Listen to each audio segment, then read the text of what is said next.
السلام عليكم ورحمة الله وبركاته، أنا عيد مدحت درس اللغة الإنجليزية ودي قناة انجلش هاوي. حابب أرحب بكل الناس اللي بتتفرج عليا سواء مش مشتركين في القناة أو مشتركين. لو أنت مش مشترك في القناة انزل اشترك دلوقتي حالا. إن شاء الله في الفيديو ده جمعت لك كل الملاحظات والجرامر اللي موجودة عندك في الإنجليش. هتطلع من الفيديو ده عارف البريزنت سيمبل بيتكون من إيه، نفيه، استخدامه، تكوينه. هتعرف الماضي البسيط بيتكون من إيه، تكوينه ونفيه واستخدامه. كل الأزمنة اللي موجودة عندك في الإنجليش هجمعها لك في الفيديو ده. كلها ملاحظات سريعة على الجرامر، بحيث ان انت تاخد الفيديو تذاكره بسرعة، تراجع لو انت مذاكر. لو انت مش مذاكر تحاول انك تفتكر بعض الحاجات اللي ممكن تساعدك ان شاء الله في الامتحان. نبدأ من البداية خالص وهي البروناونز، الضمائر. عندك 7 ضمائر، عندك ضمائر مفرد وعندك ضمائر جمع. ضمائر المفرد اللي هم I, he, she, it. اما الضمائر الجمع هم we و they و you. تمام. دي كده بالنسبه للبروناونز. ندخل بقى في البيسك بتاعك او الحاجه اللي لازم تكون عارفها وداخل بيها، وهو الفيرب تو بي. الفيرب تو بي اللي هو فعل يكون، بيتكون من am is are. am is are. verb to be معناه يعني فعل يكون. am بتيجي مع I و is بتيجي مع he و she و it واي اسم مفرد، و are مع we و they و you واي اسم جمع. تمام. طيب بستخدمه في ايه الفيرب تو بي؟ بستخدمه عشان اوصف حالتي او اقول صفه معينه. يعني مثلا انا دلوقتي سعيد، حالتي ان انا سعيد، فعايز اقول انا اكون سعيد فاقول I am happy. هو يكون حزين he is sad. تمام. وهكذا. بنفي بايه؟ بنفي باستخدام not. يبقى I am happy تبقى I'm not happy. طيب انا عايز اعمل سؤال، بعمل مقص، بدل ما هي I am happy تبقى are you happy. ده كده بالنسبه للفيرب تو بي في المضارع. الماضي بتاعه was و were. was و were. was و were معناها كان. was بتيجي مع I وهي she و it واي اسم مفرد، و were مع we و they و you واي اسم جمع. بنفي بنوت، يعني مثلا على سبيل المثال I was happy، انا كنت سعيد، عايز انفيها اقول I was not happy. طيب عايز اعمل سؤال، بدل ما هي I was، طبعا انت عارف ان في السؤال بحول I ليو. تمام. فاقول طبعا يو بتاخد were، فاقول were you happy. were you happy، هل كنت سعيد؟ هجاوب yes I was او no I wasn't.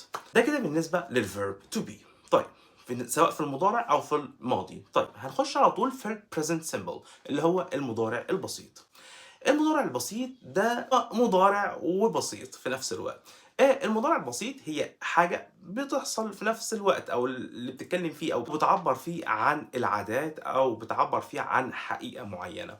تمام. البريزنت سيمبل بيتكون من تصريف أول للفعل. طيب طالما في تصريف اول يبقى تصريف تاني وفي تصريف تالت. التصريفات عندي تلات، اول تاني تالت. التصريف الاول ده بسميه البريزنت سيمبل اللي هو المضارع البسيط، اللي هو بيتكون من التصريف الاول بفعل باضافه اس او اي اس او اي اي اس مع مين؟ مع هي وشي وات واي اسم مفرد. اذا انا بضيف للفعل يا اما اس يا اما اي اس يا اما اي اس مع ضمائر المفرد بس. تمام. يعني على سبيل المثال verb مثلا زي verb play. play يعني يلعب.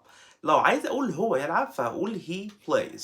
طيب لو عايز اقول انا العب اقول I play، لانك خلاص عرفت ان بضيف اس او اي اس او اي اس مع هي وشي وات واي اس مفرد بس. تمام. طيب امتى بضيف اي اس؟ بضيف اي اس لو الفعل عندي منتهي باو او اكس او اس اتش او سي اتش او اس اس. في الحاله دي بضيف للفعل اي اس. طيب امتى بضيف للفعل اي اي اس؟ بضيف للفعل اي اي اس لو الفعل عندي منتهي بواي وقبله حرف ساكن. في الحاله دي بحذف الواي وبضيف للفعل اي اي اس مع الضمائر مين؟ هي وشي وات واي اسم مفرد. خلاص بس ما تلخبطش فيهم بقى تاني. تمام. طيب ده كده بالنسبه لتكوين present simple. النفي بتاعه بنفي بحاجتين don't و doesn't. تمام. don't بتيجي مع I و we و they و you واي اسم جمع. اما doesn't بتيجي مع he و she و it واي اسم مفرد. طبعا ديت من المحفوظات لازم تحفظها، انت لازم تحفظ دول عشان تعرف تحل. تمام. طيب يبقى don't I و you و they و you اسم جمع، و doesn't مع he و she و it واي اسم ايه؟ مفرد. على سبيل المثال اقول I play tennis، انا بلعب تنس. تمام. عايز انفيها اقول I don't play tennis بكل بساطة. طيب she watches TV، هي بتتفرج على التلفزيون. طيب عايز انفيها هبص على الفاعل هلاقي she، يبقى هنفي بمين؟ ب doesn't زي ما انت بتقول دلوقتي. يبقى she doesn't watch TV، هي مش بتتفرج على التلفزيون. تمام. ده كده بالنسبه للنفي. طيب السؤال ازاي بعمل عليه سؤال؟ بسال ازاي باستخدام دو او does. تمام. دو طبعا مع اي ويو وذي ويو اي اسم جمع، وداز مع هي وشي وات واي اسم ايه؟ مفرد. جميل جدا. طيب فبحط دو او does وبعد كده السبجكت، طبعا بختارهم على حسب السبجكت. تمام. وبعد كده السبجكت اللي هو الفاعل، وبعد كده الفيرب في الانفينيتيف. تمام. على سبيل المثال he plays tennis. عايز اعمل سؤال، عايز اقول هل هو بيلعب تنس، فاقول does he play tennis؟ هل هو بيلعب كرة تنس؟ هجاوب yes he does او no he doesn't.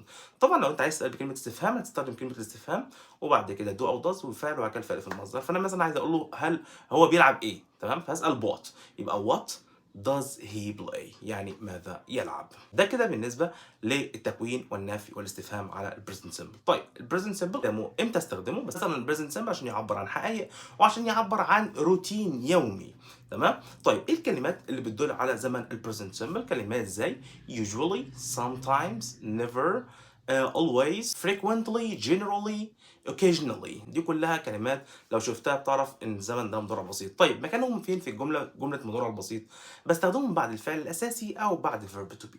على سبيل المثال اقول he always gets up early. هو دايما بيصحى بدري، كده جبتها قبل الفعل الاساسي او بعد verb to be. اما اقول لك he is always late، هو دايما متاخر، فهنا جت بعد الفيرب ايه to be. كده بالنسبه للبريزنت سمبل. اركن. هندخل دلوقتي بقى على البريزنت كونتينيوس اللي هو المضارع المستمر. بيتكون من ايه المضارع المستمر؟ المضارع المستمر بيتكون من am is are اللي احنا الفيرب to be اللي اخدناه، وبعد كده الفيرب في ing، تمام؟ بنفي بمين؟ طبعا ام انت عارف ان هي مع اي، واز بتيجي مع هي وشي وات اسم مفرد، وار مع وي وذي ويو واي اسم جمع، وبعد كده الفعل فيه ايه؟ اي ان جي. طيب على سبيل المثال اقول لك I am watching TV. انا بتفرج على التلفزيون now دلوقتي الان، تمام؟ طيب عايز انفيها اقول I'm not watching TV now. عايز اعمل سؤال I am تحول الى، زي ما اتعلمنا ان I بتحول ليو ويو بتاخد ار، يبقى اقول are you watching TV now؟ هل انت بتتفرج على التلفزيون دلوقتي؟ طيب ولنفرض ان انا عايز استخدم كلمه استفهام، عايز اقول لك انت بتعمل ايه، فهستخدم what وبعد كده what are you doing؟ يعني ماذا تصنع. تقول لي I'm watching TV now، تمام؟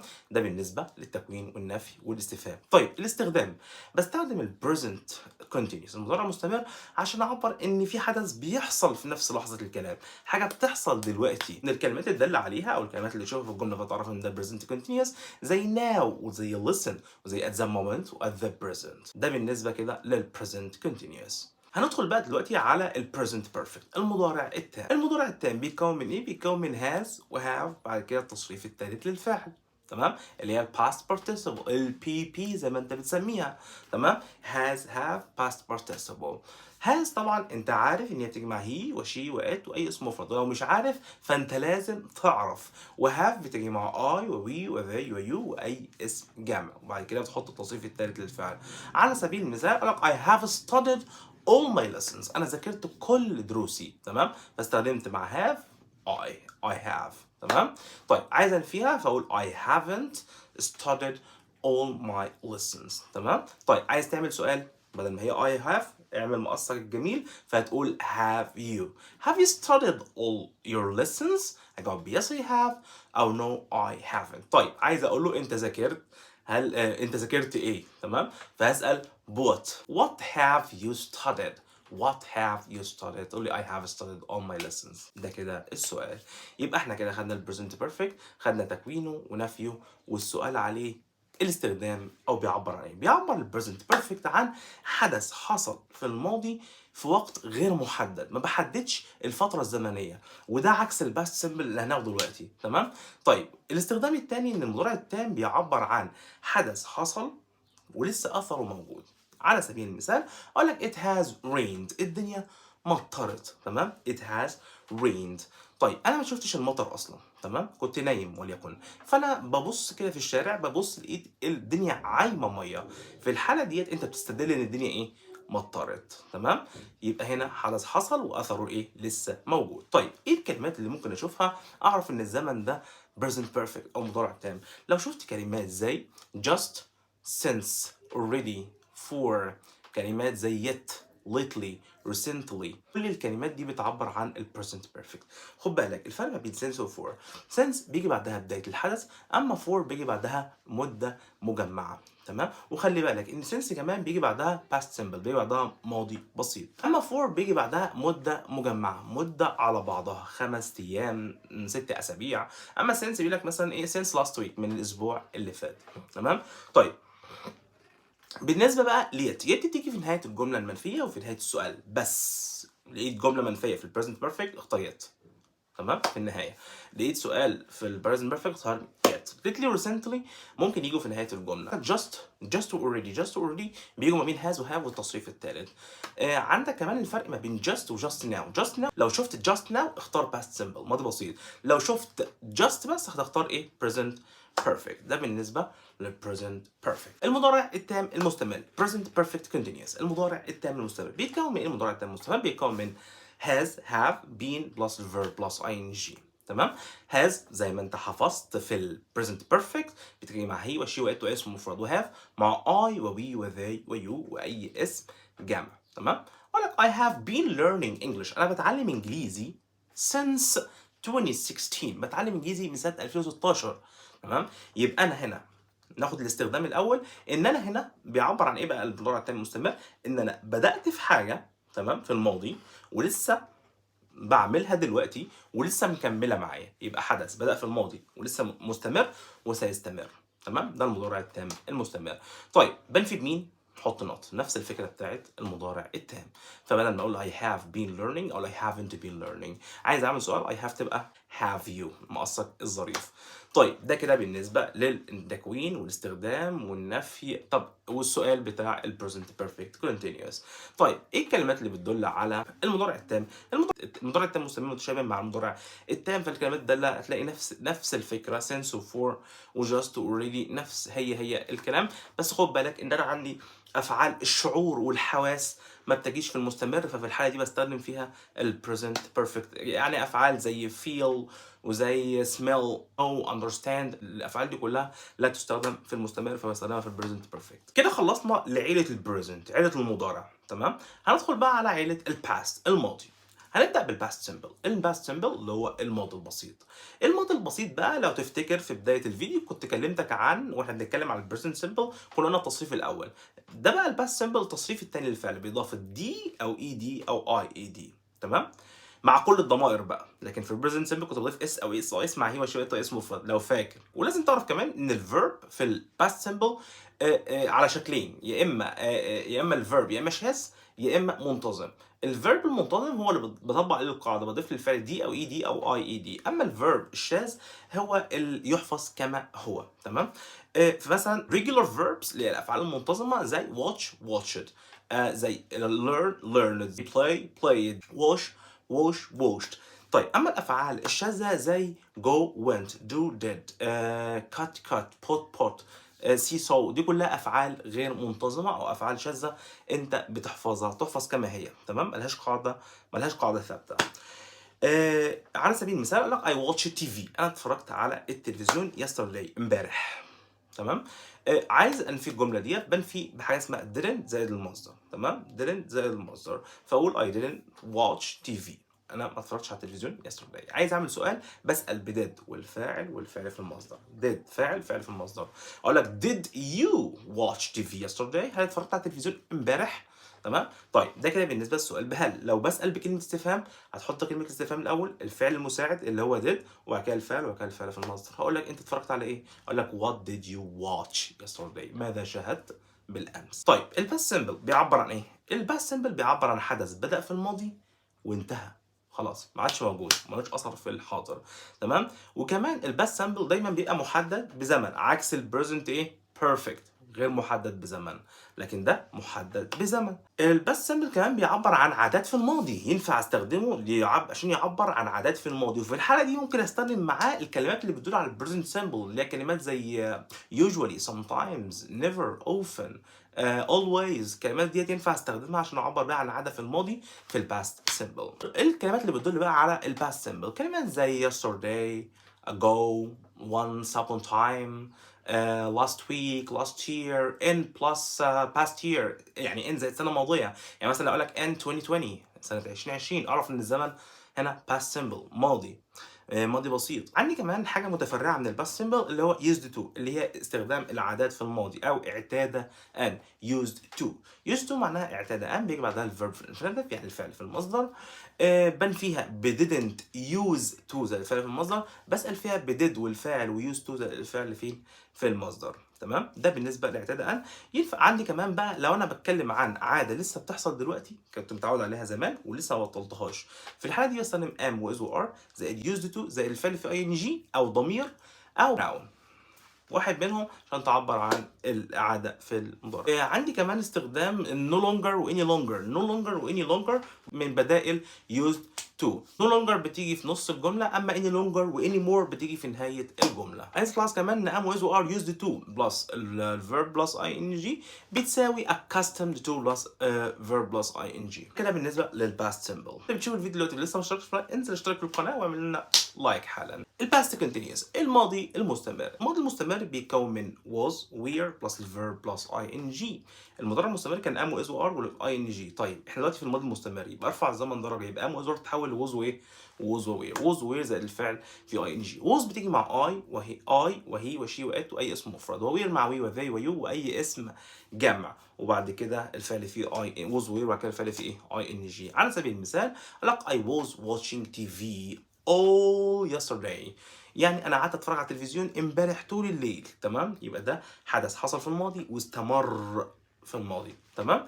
طيب I was watching TV عايز الفيها اقول I wasn't watching TV. عايز اعمل سؤال I was مقصر الجميل I was تحول الى were you watching TV. طيب عايز اقول له ماذا كنت تفعل were you doing yesterday، اللي انت كنت بتعمله امبارح. تمام؟ ده كده بالنسبه للتكوين والنفي والاستفهام بكلمة استفهام عن الماضي المستمر. طيب الماضي المستمر بيستخدم للتعبير عن حدث كان مستمرا في الماضي عندما قطعه حدث آخر، والقاطع دايما بيبقى past simple. وفي الحالة دي بستخدم while و as و just as بيجي بعدهم ماضي مستمر والجملة التانية ماضي بسيط. تمام؟ while و as و just as معناهم بينما. تمام؟ طبعا الماضي البسيط بيقطع الماضي المستمر. طيب لو انا عندي حدثين مستمرين مع بعض مفيش ما بينهم قاطع، في الحاله دي بستخدم ماضي مستمر بعد وايل واز وجاست از. طيب لو جم في النص اللي وراهم لازق فيهم بعدهم ماضي مستمر وقبلهم ماضي بسيط. وايل واز وجاست از لو ما جاش بعدهم فاعل اختار بعدهم الفعل في اي ان جي. عندي during يعني اثناء بيجي بعدها noun. عندي on بيجي بعدها الفعل في ing. ندخل بقى دلوقتي على الباست بيرفكت الماضي التام. الماضي التام بيتكون من had بلس الباست بارتيسيبل. had والتصريف الثالث للفعل. تمام؟ اقول لك على سبيل المثال I had watched TV انا اتفرجت على التلفزيون. تمام؟ عايز انفيها اقول I hadn't watched TV. عايز اعمل سؤال I had تبقى had you watched TV، هل انت شاهدت التلفاز؟ او yes I had او no I hadn't. عايز اقول لك انت شاهدت ايه؟ what had you watched. تمام؟ طيب الماضي التام بيعبر عن الماضي التام، خلي بالك ان هو اقدم حدث، يعني الماضي التام بيحصل قبل الباست سيمبل قبل الماضي البسيط. الماضي التام بيعبر ان في حاجه حصلت قبل حاجه تانية. تمام؟ حدث حصل قبل حدث تاني. من الكلمات الدالة عليه after و as soon as when بيجي بعدهم ماضي تام والجملة التانية ماضي بسيط. الحدث الأول ماضي تام والحدث التاني ماضي بسيط.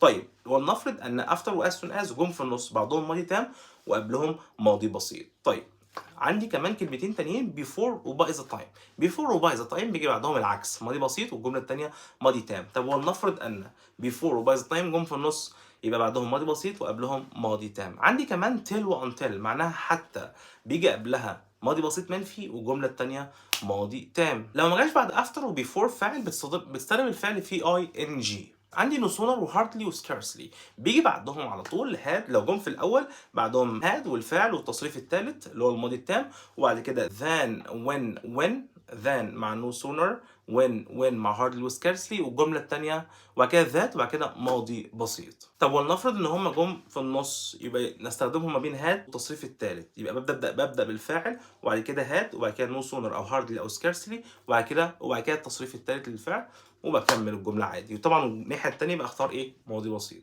كمان it wasn't until و it was only when بعضهم ماضي تام وقبلهم ماضي بسيط. ده كده بالنسبة للماضي التام. اما ال past perfect continuous الماضي التام المستمر بيتكون من had been زائد الفعل في ing. على سبيل المثال I had been studying English all day. انا قعدت ادرس انجليزي all day طول اليوم. I have been studying.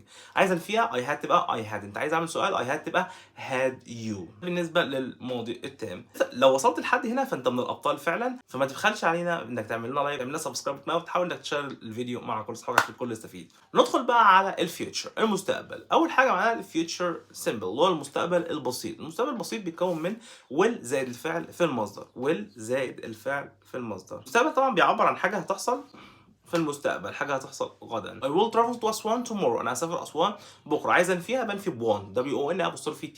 I want to travel to Aswan tomorrow. انا مش هسافر اسوان بكره. تمام. عايز اعمل سؤال I will تبقى ايه؟ will you. هعمل مقص will you travel to Aswan tomorrow. اجاوب يس او ايه او نو. طبعا ويل زائد المصدر بتعبر عن تنبؤ بدون دليل، يعني حاجه انت ما عندكش دليل. اقول لك مثلا ايه it will rain tomorrow، الدنيا هتمطر بكره، بس انا ما عنديش اي ادله ان الدنيا هتمطر بكره اصلا. تمام. طيب وكمان بتعبر عن اتخاذ قرار سريع، وكمان بتعبر عن التهديد، وبتعبر عن العرض والطلب. عندي بعد كده الفيوتشر كونتينيوس، المستقبل المستمر. المستقبل المستمر بيتكون من will be زائد الفعل في ing. اقول لك I will be studying English. انا سوف اذاكر اللغه الانجليزيه. I will be studying English. عايز فيها I want to be studying English.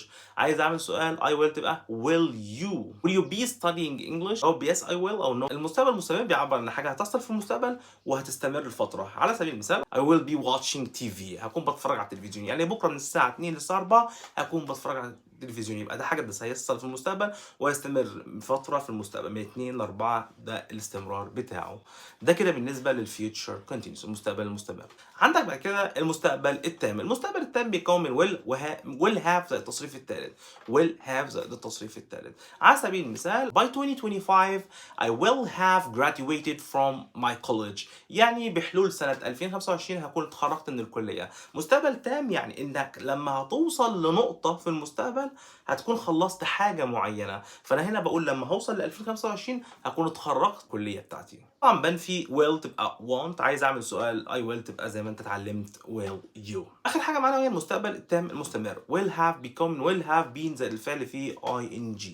اقول لك على سبيل المثال I will have been watching TV. عايز فيها I won't have been watching TV. عايز اعمل سؤال I will تبقى will you have been watching TV. كده تكون احنا رجعنا على الجرامر بتاع المنهج كله. ده بالنسبه لجميع المراحل سواء اولى وثانيه وثالثه ثانوي. تمام. فالفيديو ده هيفيدك سواء انت في اولى ثانوي او في ثانيه ثانوي او ثالثه ثانوي. هتراجع فيه على الجرامر سواء تكوين ونفي واستخدام والكلمات اللي بتدل عليه، بعض التريكات. ده هيفيدك. تمام. اتمنى انكم تكونوا استفدتوا من الفيديو ده. اشوفكم ان شاء الله في فيديوهات جايه، وربنا يوفقكم وينجحكم وان شاء الله كل واحد يحقق حلمه. انا معكم مستر عيد مدحت، مدرس اللغه الانجليزيه من قناه انجليشاوي. شكرا والسلام عليكم ورحمه الله وبركاته.